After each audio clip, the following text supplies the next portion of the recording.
Zumalakarregi pasealekuko urbanizazio obraren amaiera dela eta, udalak bertako bizilagunak eta dendariak gonbidatu nahi izan ditu gaztainak, txurroak eta txokolate beroa jatera.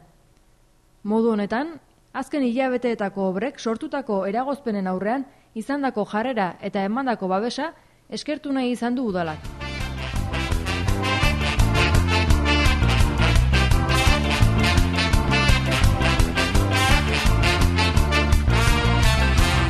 Orako biden doazen hankamoteloie Nork esango zian ideak direla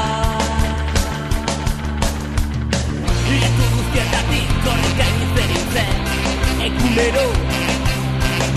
Daren ikusten hau zintilik eta bizitz Maiko Etxo, gehiagin txoiten dut